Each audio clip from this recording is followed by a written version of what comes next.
नमस्कार दोस्तों, स्वागत है आप सभी का भोजपुरी रेसिपी यूट्यूब चैनल पर। तो आज की वीडियो में हम बनाएंगे मटर पनीर बहुत ही आसान तरीके से, बहुत ही झटपट और एकदम स्वादिष्ट।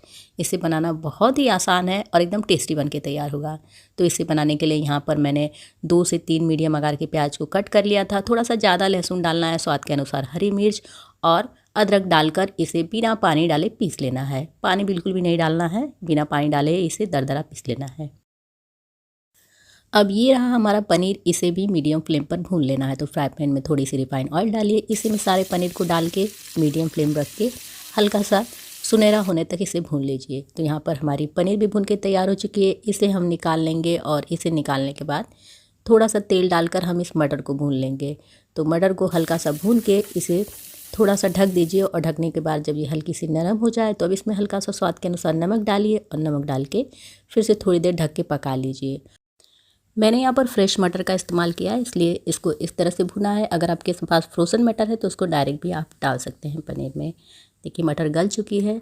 अब इसको निकालते हैं साइड में और कढ़ाई में थोड़ा सा रिफ़ाइन तेल डाल देना है। और रिफ़ाइन तेल डालने के बाद जैसे ही तेल हल्का गर्म हो जाए तो इसमें 1 छोटा चम्मच जीरा डाल देना है। और इसी के साथ यहाँ पर मैंने तेज़पत्ता और 1 छोटी इलायची भी डाल दिया है।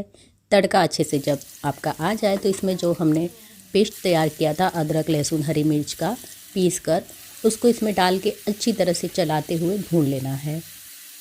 मीडियम फ्लेम पर 5 से 7 मिनट तक भूनने के बाद ये पेस्ट भूनकर तैयार हो जाता है। और यहाँ पर मैंने 2 से 3 टमाटर काट के रखे थे मीडियम साइज़ के, इसे इसमें डाल देना है। आप चाहें तो टमाटर का पेस्ट बना के भी इसमें डाल सकते हैं। और अब डाल देना है 1 छोटा चम्मच हल्दी पाउडर, स्वाद के अनुसार नमक और यहाँ पर 1 चम्मच धनिया पाउडर, आधा चम्मच जीरा पाउडर है और 1.5 चम्मच मैंने कश्मीरी लाल मिर्च डाली है। इससे बहुत ही अच्छा कलर आएगा आपकी सब्ज़ी में। अब इन सबको थोड़ी देर ढक के पका लेना है। और ढक के पकाने के बाद अब इसे खोलकर इस तरह चलाते हुए पका लेना है। बहुत ही अच्छी तरह से मीडियम फ्लेम पर इसे चलाते हुए पकाइए।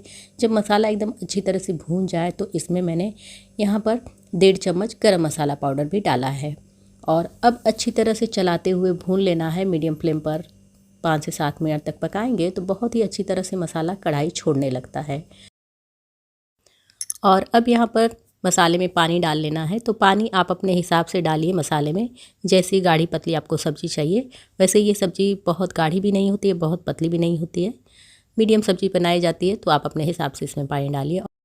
सब्ज़ी ठंडी होने के बाद भी थोड़ी गाढ़ी होती है, तो आप अपने हिसाब से देख लीजिए कितना पानी आपको डालना है। और यहाँ पर थोड़ी सी कसूरी मेथी इसमें रगड़ के डाल देनी है और इसे ढक के 1 उबाल आने तक पकाना है। और जब 1 उबाल अच्छा सा आ जाए तो जो मटर और पनीर हमने भून कर रखी थी उसे इसमें डालकर अच्छी तरह से चला के मिला देना है। और मसाले आप अपने हिसाब से कम ज़्यादा कर सकते हैं। जैसे मैंने बहुत थोड़े थोड़े मसाले का इस्तेमाल किया है। आपको अगर ज़्यादा मसाले पसंद हो तो आप मसाले की क्वांटिटी बढ़ा के भी इसे बना सकते हैं। और ये सब डालने के बाद थोड़ी देर ढक के पका लेना है।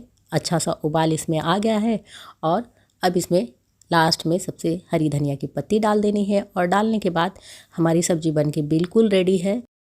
अब यहाँ पर अपने फ्लेम को करिए बंद और थोड़ी देर ढककर छोड़ दीजिए। थोड़ी देर ढककर छोड़ने के बाद सब्ज़ी ठंडी भी हो जाती है और थोड़ी सी गाढ़ी भी हो जाती है और सारे मसालों हरी धनियों का स्वाद इसमें एकदम अच्छी तरह से उतर जाता है। सब्ज़ी हमारी बिल्कुल बन के रेडी है। आप इसे पूरी पराठे या चावल के साथ एंजॉय करिए, बहुत ही टेस्टी लगेगी खाने में।